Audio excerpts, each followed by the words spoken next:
कभी आपने नोटिस किया है, चाहे शादी का मामला हो, करियर का डिसीजन हो या बिजनेस का रिस्क हो, सब कुछ आपके हक में जा रहा होता है। लेकिन एंड टाइम पर कुछ ऐसा होता है कि सब कुछ रुक जाता है और जब आप अपने आप को इवैल्यूएट करते हैं, अपनी चीज़ों को इवैल्यूएट करते हैं, तो ऐसा लगता है कि आप दोबारा ज़ीरो पर खड़े हैं।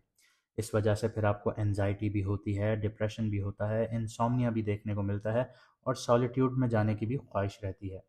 और क्रिएटिविटी भी आपके दिमाग में होती है, लेकिन सही डायरेक्शन ना होने की वजह से कन्फ्यूजन का भी शिकार हो जाते हैं। इस वक्त आसमान में भी प्लैनेटरी पोजीशन कुछ इसी पैटर्न पर चल रही है, जो आपको आगे भी लेकर जा सकती है या फिर उसी एक लूप में फंसा भी सकती है। वीनस, सन, मरकरी और मार्स, ये इतने पावरफुल प्लैनेट्स हैं और एक ही घर में बैठे हैं, लेकिन अगर ये बैलेंस ना हो तो रिश्ते आप लोगों के डिले होंगे। चाहे आप शादी के लिए रिश्ते ढूंढें, एक तो रिश्ते नहीं मिलेंगे, रिश्ता हो जाएगा, निकाह हो जाएगा, टूट जाएगा, बात पक्की हो गई, टूट गई। इसी तरह आपको जॉब में प्रेशर भी देखने को मिलेगा, ऑफिस पॉलिटिक्स भी बहुत ज़्यादा बढ़ना शुरू हो जाएगी। मतलब जिस जगह पर भी आप काम कर रहे हैं तो लोग आपके खिलाफ षड्यंत्र रचना शुरू हो जाते हैं, आपके खिलाफ ऐसी ऐसी हरकतें करते हैं कि आपको जॉब से निकाल दिया जाए। इसको ऑफिस पॉलिटिक्स कहते हैं सादा लफ्ज़ों में। इसके अलावा पैसा आता नहीं है, एक तो कोई पेमेंट आपने किसी को दी थी, अब वो वापस देने का नाम नहीं मिलता। अगर आपके पास पैसा आ भी जाता है तो दूसरे हाथ से ऐसे निकल जाता है कि पता ही नहीं चलता कि पैसा कब आया, कितना आया और कैसे निकल गया। बिजनेस ग्रोथ भी देखने को नहीं मिलती। कुछ लोग सदियों एक ही बिजनेस कर रहे होते हैं लेकिन उनकी ग्रोथ नहीं होती, और जब वो दूसरों को देखते हैं, अपने कॉम्पिटिटर्स को देखते हैं कि वो उस फील्ड में जुम्मा जुम्मा 10 दिन हुए आए हैं और वो इतना ज़्यादा कमा रहे हैं, वो कैसे? हालांकि मैं यहाँ पे 10 साल से बैठा हूँ लेकिन मैंने आज तक कुछ बनाया नहीं, और ये जुम्मा जुम्मा इसको 2-4 महीने हुए, इसने एकदम से तरक्की करना शुरू की, वो कैसे? तो इन सब चीज़ों का राज जो होता है वो प्लानिटरी पोजीशंस में होता है और उनकी अलाइनमेंट में होता है। अल्लाह ताला ने ये बहुत खूबसूरत निज़ाम बनाया है। जब तक आप इसको समझेंगे नहीं, इसके मुताबिक आगे नहीं बढ़ेंगे, तब तक आप इसी तरह एक लूप में स्टक रहेंगे। और ये जो फेज़ है, ये जो प्लानिटरी पोजीशन है, ये इमोशनली चलने वालों को बहुत ज़्यादा टेस्ट करेगा और स्ट्रेटेजिकली चलने वालों को ऊपर उठाएगा। और सबसे इम्पॉर्टेंट बात यह है कि जो मार्स का ट्रांजिट है, ये आप सबको एक सिंपल ट्रांजिट तो लग सकता है, लेकिन इसका जो रिजल्ट होगा वो हर किसी के लिए अलग होगा। इसकी एक छोटी सी मिसाल ऐसे देता हूँ कि 2024 में अक्टूबर से जो मार्स था वो कैंसर में आया था। हालांकि उसके नीच का घर है, काफ़ी लोगों को ऊपर उठाया और कई हद तक लोगों को इसने बिठा दिया, पैसा रोक दिया, शादियां नहीं हो रही, घरों में लड़ाई होने शुरू हो गई, कारोबार ख़त्म होना शुरू हो गए। लोगों के पास कुछ था ही नहीं। मतलब आप अपनी लाइफ के 2024 के साल उठा लीजिए, 2023 उठा लीजिए और 2025 उठा लीजिए, आप इंतहाई बुरे साल कहेंगे इनको, क्योंकि मार्स ने तकरीबन 4 से 6 महीने कैंसर में गुजारे थे। लेकिन अब मार्स का ट्रांजिट हो रहा है उसकी उच्च की राशि में, यानी एग्जॉल्टेड पोजीशन पर हो रहा है, लेकिन यहाँ पे दूसरे प्लैनेट्स भी हैं और यहाँ पे फेवर उनको मिलेगा जिनकी पर्सनल चार्ट कुंडली या जायचे में मार्स स्ट्रांग होगा। जैसे अल्लाह ताला ने हमारे फिंगरप्रिंट्स बनाए हैं, हर किसी के अलग होते हैं, इसी तरह हर किसी की कुंडलियां भी अलग होती हैं। तो ये निज़ाम अल्लाह ताला का हर किसी पर काम करता है। और यहाँ सबसे मज़ेदार बात यह है कि अगर आप मार्स की एनर्जी सही डायरेक्शन में यूज़ कर लेंगे तो रिश्ते स्मूथली सेटल होना शुरू होंगे, करियर भी बूस्ट होना शुरू हो जाएगा, जॉब और बिजनेस में क्लैरिटी और पैसा भी आपका स्टेबल होना शुरू हो जाएगा। लेकिन अगर आप इस चीज़ को इग्नोर कर देंगे तो वही एनर्जी आपको टेस्ट करेगी, एक्सपोज करेगी और पुश करेगी। अगर आप अपनी लाइफ में ये कॉस्मिक एडवांटेज चाहते हैं, शादी, करियर, जॉब, बिजनेस, इन सारी चीज़ों को सही डायरेक्शन में लेकर आगे बढ़ना चाहते हैं, तो आप मैडम एस्ट्रोलॉजर एन बख्श साहिबा से अपनी कुंडली जायचा बनवाकर पर्सनल गाइडेंस ले सकते हैं। ये फेज़ अपने फेवर में कन्वर्ट कर सकते हैं। स्क्रीन पर जो व्हाट्सएप नंबर आ रहा है आपके पास, उस पर मैसेज कर कर अपॉइंटमेंट बुक करवा सकते हैं। इसके अलावा कुछ खसूसियात मैं आपको बताता हूँ मार्स के बारे में, यानी मरीख के बारे में, यानी मंगल के बारे में। अल्लाह ताला ने ये निज़ाम कुछ ऐसा बनाया है कि मार्स के अंदर जो खसूसियात रखी हैं इंसान के ऊपर काम करने के लिए, वो ऐसी हैं कि मार्स इंसान के अंदर हिम्मत पैदा करता है, एनर्जी पैदा करता है, एक्शन का प्लैनेट है बेसिकली, इनिशिएट करने का प्लैनेट है। और जितने भी आपके बोल्ड डिसीजंस होते हैं कि आपने बिना सोचे समझे कदम आगे बढ़ा दिए, ये उसके लिए रिस्पॉन्सिबल होता है। और कैप्रिकॉन जैसे साइन में इसकी जो एनर्जी है वो डिसिप्लिन फॉर्म में आ जाती है, स्ट्रेटेजिक फॉर्म में आ जाती है। अगर आप देखें किसी का मार्स इंतहाई ख़राब हो तो वो इंसान किसी को मारने से भी पीछे नहीं हटेगा। लेकिन कैप्रिकॉन में जब ये मार्स होता है तो ये सारी चीज़ें कंट्रोल हो जाती हैं, क्योंकि मार्स नेचुरली एग्रेसिव है, इम्पल्सिव बिहेवियर है ना मार्स के अंदर। लेकिन जब कैप्रिकॉन में होता है तो कैलकुलेटिव मूव इसके ज़्यादा हो जाते हैं। गोल्स अचीव करने की इसके अंदर हिम्मत होती है, डिटर्मिनेशन होती है। यहाँ पे आपको एक और चीज़ बताता हूँ कि आपने कुछ लोग देखे होंगे कि कोई काम इनिशिएट करते हैं और बीच में छोड़ देते हैं।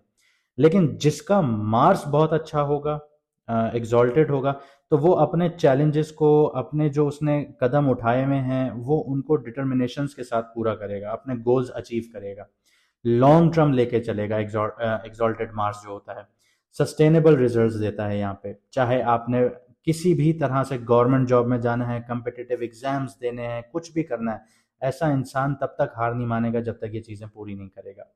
इसके अलावा ऑब्स्टिकल्स को डायरेक्टली फेस करता है। कोई आगे से आपको थ्रेट देगा, आपका मार्स बहुत अच्छा है, आप बिना डरे आप उसके सामने खड़े हो जाएंगे।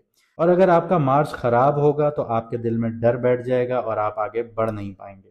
इसके अलावा मार्स कुंडली में जो फंक्शन प्ले करता है वो आपके ब्लड का करता है, आपको ब्लड से रिलेटेड इश्यूज का करता है, फिजिकल वाइटलिटी का करता है, आपकी करेज का करता है।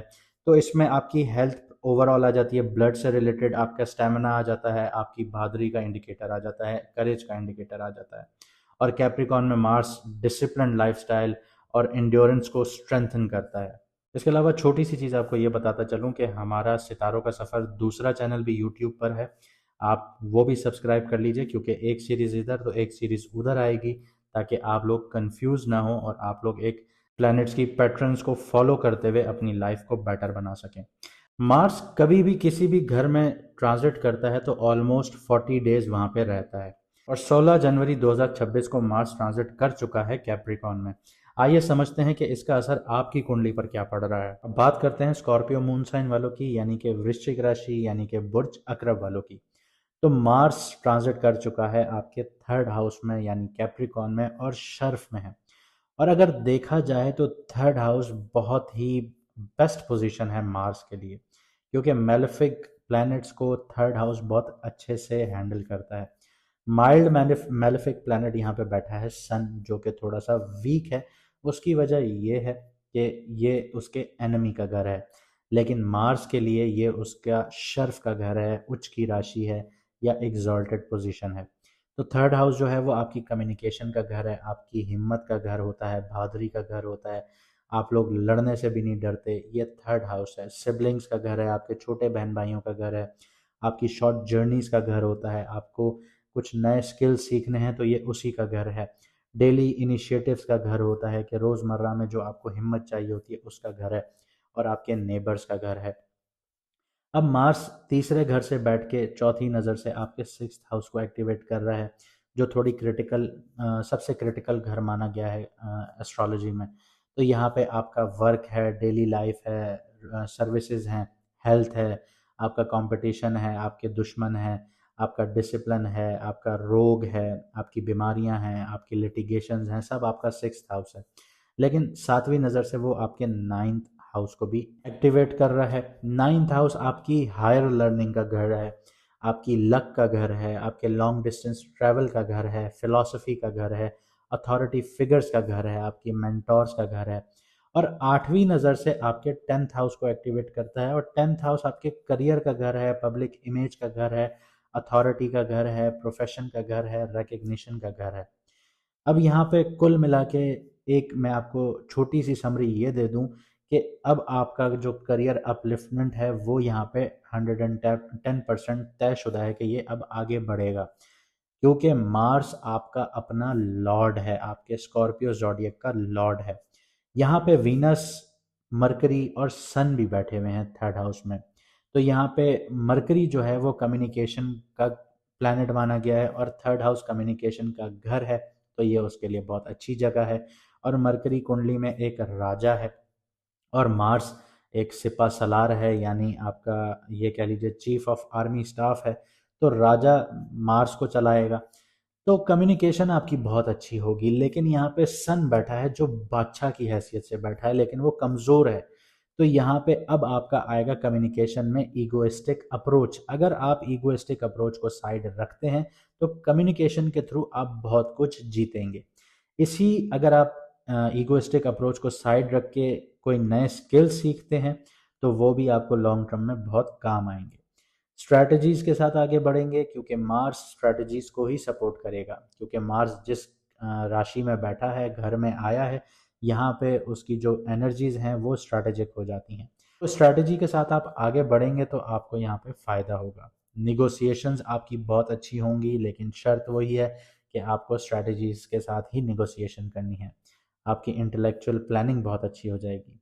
मार्स यहाँ पे डोमिनेंट है। आपकी बहादुरी, इनिशिएटिव्स, एनर्जी आएगी आपकी कम्युनिकेशन में, लर्निंग में, डेली एफर्ट्स में, और एनर्जी ड्रिवन जो आपके टास्क होंगे वो भी बहुत आप एफिशिएंटली उनको पूरा करेंगे।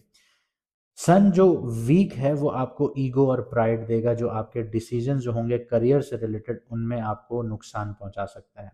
कम्युनिकेशन आपकी ख़राब कर सकता है और लर्निंग आपकी ख़राब कर सकता है। वीनस और मरकरी जैसे मैंने आपको बताया कि आपके थर्ड हाउस में बैठे हैं, तो अब पैसा भी आएगा। जो लोग सोशल मीडिया से जुड़े हुए हैं, छोटे छोटे सफ़र करके पैसा कमाते हैं, उनके लिए भी बहुत अच्छा है। जो लोग राइटिंग प्रोफेशन से जुड़े हुए हैं उनके लिए भी बहुत अच्छा है। जिनका काम निगोसिएशन से जुड़ा हुआ है उनके लिए भी बहुत अच्छा है, और आपकी कम्युनिकेशन भी इस टाइम पे बहुत सपोर्टिव रहेगी। अब करियर, बिजनेस, जॉब, फाइनेंस के हवाले से देखें तो मार्स की जो 8वीं नज़र है वो आपके 10th हाउस पर पड़ती है, और 10th हाउस आपके करियर का है, आपकी अथॉरिटीज़ का है, आपकी रिकग्निशन का है। तो ये चीज़ें अब टेस्ट भी होंगी, और अगर आप स्ट्रेटेजिक वे में आगे बढ़ेंगे तो आपका करियर भी अपलिफ्ट होगा, आपके दुश्मन भी साइड होंगे, आपके राइवल्स भी आप हरा देंगे अपने राइवल्स को। आपकी हायर अथॉरिटीज़ के साथ थोड़ी सी मिसकम्युनिकेशन हो सकती है, तो इसको स्ट्रेटेजिकली हैंडल कीजिएगा। फोर्थ नज़र से जो आपके सिक्स्थ हाउस को एक्टिवेट कर रहा है मार्स, तो ये अब आपको एनर्जाइज करेगा कि आप अपने डेली रूटीन को, डेली वर्क को एफिशिएंटली पूरा करें। जो लोग कॉम्पिटिटिव एग्ज़ाम्स दे रहे हैं या कॉम्पिटिशन्स में लगे हुए हैं या ऑफिस में कोई कॉम्पिटिशन में लगे हुए हैं, तो यहाँ पे मार्स आपको हिम्मत देगा और आप उन चीज़ों को पूरा करेंगे। हेल्थ का बड़ा इन्फ्लुएंस आएगा यहाँ पे, तो थोड़ा सा हेल्थ को देखिएगा, क्योंकि उसमें आपकी करियर की जो एफिशिएंसी है वो डाउन हो सकती है। तो आपको ब्लड से रिलेटेड कोई इशू हो, हेडेक से रिलेटेड कोई इशू हो, माइग्रेन से रिलेटेड कोई इशू हो, बोन मैरो से रिलेटेड कोई इशू हो, तो आपको प्रॉपर वे में उनको चेकअप करवाना होगा। इसके अलावा 7वीं नज़र से आपके 9th हाउस को एक्टिवेट किया है मार्स ने। अब आपके हायर लर्निंग का टाइम है। आपको अगर अब्रॉड स्टडीज़ करने जाना था तो ये एक सूटेबल टाइम है आपके लिए। आपकी मेंटोरशिप से सीखने को बहुत कुछ मिलेगा, लेकिन यहाँ पे जो आपकी अप्रोच होगी वो एग्रेसिव होगी, तो थोड़ा देख भाल के, सोच समझ के आपने अपने मेंटोर्स के साथ आगे बढ़ना है। कभी भी अपने 9th हाउस को डैमेज नहीं कीजिएगा ज़िंदगी में। अपने गुरुज, अपने मेंटोर्स को, उनको ड्यू रिस्पेक्ट उनकी जो है वो उनको प्रॉपर दीजिएगा। फादर हो गए, आपके गुरु हो गए, आपके मेंटोर्स हो गए। जहाँ आपने अपने गुरुज को, फादर को या मेंटोर्स को उनकी ड्यू रिस्पेक्ट नहीं दी, आपका 9th हाउस डैमेज होना शुरू हो जाएगा। तो और अगर 9th हाउस डैमेज होना शुरू हो गया तो आपका रिलीजन और आपकी लक, ये दो अहम चीज़ें हैं, ये आपकी जो चीज़ें हैं वो ख़राब होना शुरू होंगी, तो आप ज़िंदगी में बैठे रह जाएंगे।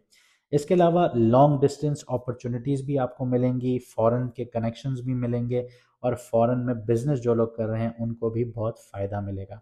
तो कुल मिला के मैं यही कहूँगा कि आपको स्ट्रैटेजिक और डिसिप्लिन अप्रोच के साथ आगे बढ़ना होगा, और अगर आप इन चीज़ों को ध्यान में रखते हैं तो प्रमोशंस भी मिलेंगे, रिकग्निशंस भी मिलेंगी, करियर में ग्रोथ भी मिलेगी, सक्सेसफुल कोलैबोरेशंस भी मिलेंगे आप लोगों को।